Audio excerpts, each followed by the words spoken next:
আমরা রাস্তায় থাকতে চাই না, আমাদের ঘরে ফেরার ব্যবস্থা করেন। রাস্তায় থাকতে চাই না, আমাদের ক্ষমা করে দিবেন।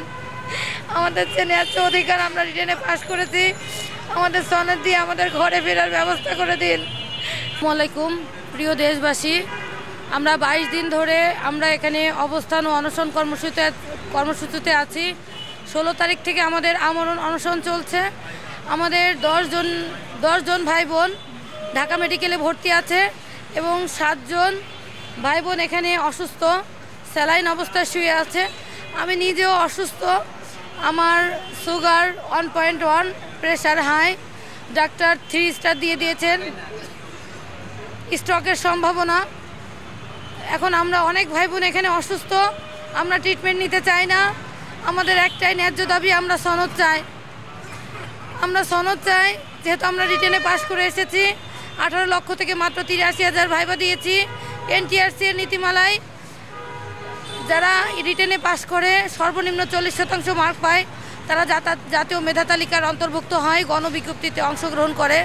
তা আমরাও যেহেতু রিটেনে পাস করে এসেছি, সেহেতু আমরা সনদ পাওয়ার অধিকার রাখি। আমাদের একটাই দাবি, আমরা সনদ চাই।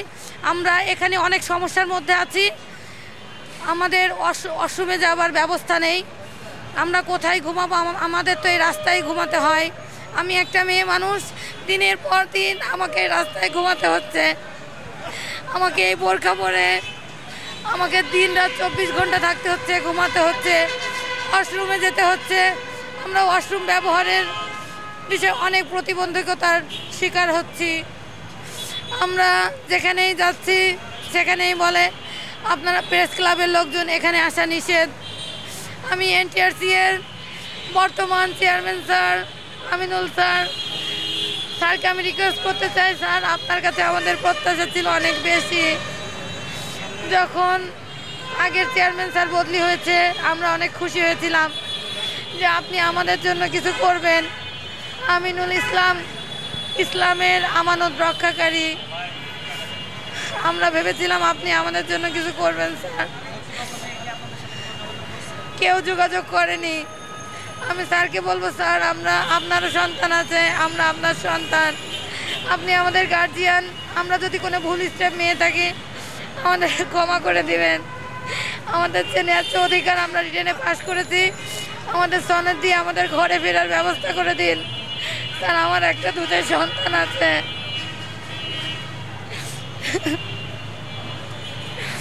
আমরা এখানে থাকতে চাই না, আমাদের ঘরে ফেরার ব্যবস্থা করুন।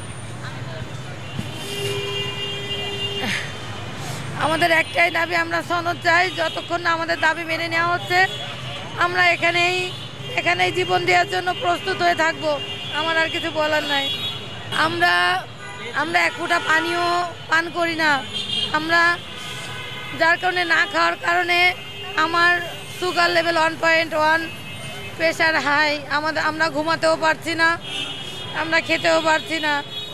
এখানে প্রচণ্ড গরম। আমি একটা মেয়ে মানুষ, অনেক দিন থেকে আমি এখানে বোরখা পরে 24 ঘন্টা রাত দিন থাকি। আমরা রাস্তায় থাকতে চাই না, আমরা রাস্তায় থাকতে চাই না, আমাদের ঘরে ফেরার ব্যবস্থা করেন। রাস্তায় থাকতে চাই না।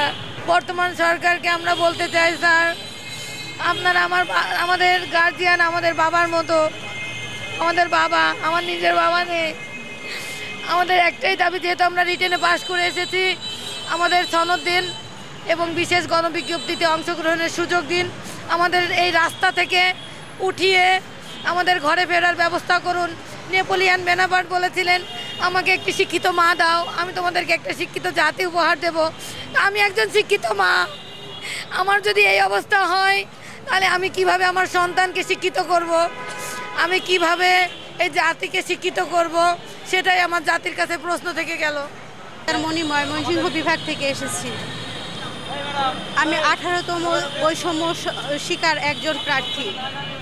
2.5 বছর যাবৎ আমরা এই পরীক্ষার সাথে সংযুক্ত ছিলাম। 2023 সালে এটার সার্কুলার হয়েছিল, তখন আমি প্রেগনেন্ট। 2023-এ প্রেগনেন্ট হওয়ার পরও আমি সিজারিয়ান সেকশন শেষ করে যেদিন ফার্স্ট আবেদন শুরু হয়েছে সেদিন এসে আবেদন করেছিলাম। বাচ্চাকে কোলে নিয়ে আমি আমার এই পড়াশোনা করেছি। পড়াশোনা কত কষ্ট আপনারা তো জানেন। এক একটা সার্টিফিকেটের পিছনে সার্টিফিকেট অর্জন করা যায়, একটা সৎভাবে একটা চাকরি নেওয়া কিন্তু এত সহজ কথা না। তারপরও বাচ্চাকে কোলে নিয়ে, বাচ্চার জ্বর উঠেছে, বাচ্চাকে কাঁধে এক হাতে নিয়েছি, আরেক হাতে বই নিয়েছি, বাচ্চা ঘুমালে ওই ফাঁকে নিজের পড়াশোনা কমপ্লিট করেছি, সংসারের সকল কাজ শেষ করে পড়াশোনা করেছি। শুধু এইটুকু জ্ঞান মাথায় রেখেছি, পরিশ্রম কখনো বেইমানি করে না। আমার কোনো কিছুতে টাকা দিয়ে দুর্নীতি করে আমার চাকরি নেওয়া সম্ভব না, কিন্তু আমার সততার মাধ্যমে আমি আমার চাকরিটা নিতে পারবো। আমি পরিশ্রম করেছি, পড়াশোনা করেছি। 18 লাখ শিক্ষার্থীর সঙ্গে যুদ্ধ করে সেখানে 4 লাখ প্রিলিট অ্যাটেন্ড শেষ করে 4 লাখ প্রিলি দিয়েছি। সেখান থেকে 83 লাখ আমরা ভাইবার জন্য উত্তীর্ণ হয়েছি। সেখানে ভাগ্যের কি পরিহাস, হেরে গেলাম ভাগ্যের কাছে। ভাগ্যের লটারির যে ভাইবা হয়েছে সেখানে আমাদেরকে বোর্ডে বোর্ডে বৈষম্য করা হয়েছে। দেখা গিয়েছে কোনো বোর্ডে 30 জনের মধ্যে 29 জন পাস, আবার কোথাও দেখা গিয়েছে কোনো বোর্ডে 30 জনের 27 জনই ফেল। এভাবে বৈষম্য হয়ে লটারির শিকার হয়ে গিয়েছে আমরা এই সনদধারীরা।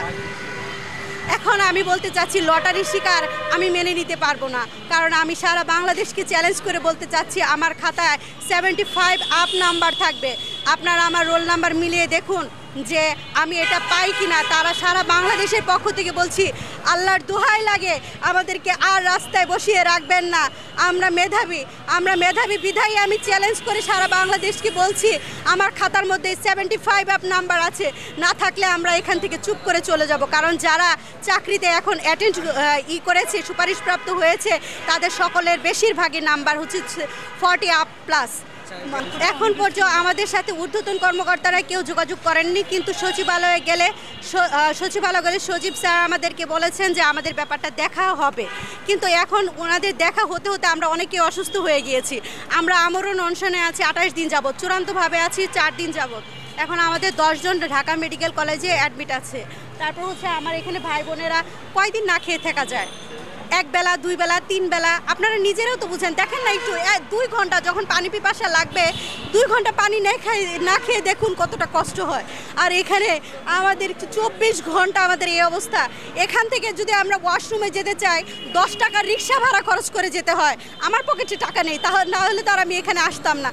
10 টাকা রিক্সা ভাড়ার রাস্তাটা কতটুকু সেটা কমপ্লিট হেঁটে গিয়ে আমাদের ওয়াশরুমে যেতে হয়। একটু চিন্তা বিবেচনা করুন। আমরা কেউ এখানে হত দরিদ্র হতাশাগ্রস্ত বস্তির সন্তান না, আমরা সবাই মধ্যবিত্ত পরিবারের সন্তান। এতটা কষ্ট আর সহ্য করা যাচ্ছে না। আল্লাহর দোহাই লাগে আমাদের কষ্টটা বিবেচনা করুন।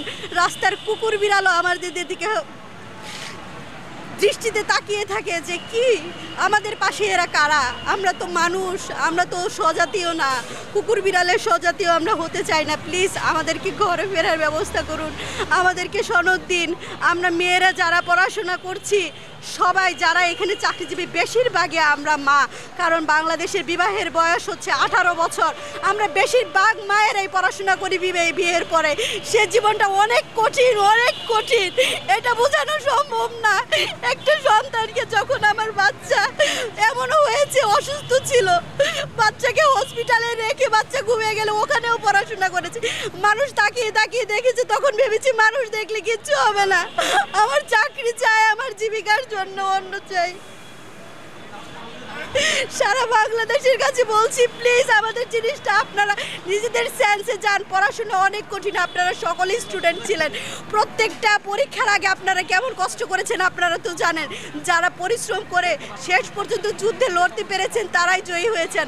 আমি বারবার চ্যালেঞ্জ করে বলছি আমার খাতাটা দেখুন, আমার খাতাটা দেখুন, আমার যারা আছে সহযোদ্ধা তাদের সকলের খাতাটা দেখুন। যদি আমরা 75 আপ নাম্বার না পাই তাহলে পরে আমাদেরকে বলিয়েন। যারা সুপারিশপ্রাপ্ত হয়েছে, আমি বারবার কথাটা তুলে নিয়ে আসছি, যারা সুপারিশপ্রাপ্ত হয়েছে তারা মাত্র 40 পেয়েছে। এটা আমি আমার প্রমাণ সহ এখানে কাগজপত্র আছে, অনেক পাবলিকেশনস আছে। প্লিজ আপনারা আমাদের কথাটা শুনুন। স্বর্ণ দিয়ে, খাঁটি স্বর্ণ দিয়ে কখনো গহনা তৈরি করা যায় না। স্বর্ণ পুড়তে পুড়তে খাঁটি হয়। আমরা খাঁটি স্বর্ণগুলো বৈষম্যের শিকার হয়ে গিয়েছি। আমরা এই বৈষম্য মেনে নিতে পারবো না। আমরা আমাদের অধিকারটা আদায় করে নিবই, অধিকার নামানো যায় না। আপনারা কয়জনকে দাবাবেন? একজনকে, দুইজনকে, তিনজনকে দাবানে আমরা 6 জন আসবো, কিন্তু আমরা এই অনশনের মাঠ ছেড়ে যাব না। আমাদেরকে অবশ্যই আমাদের অধিকার দিতে হবে।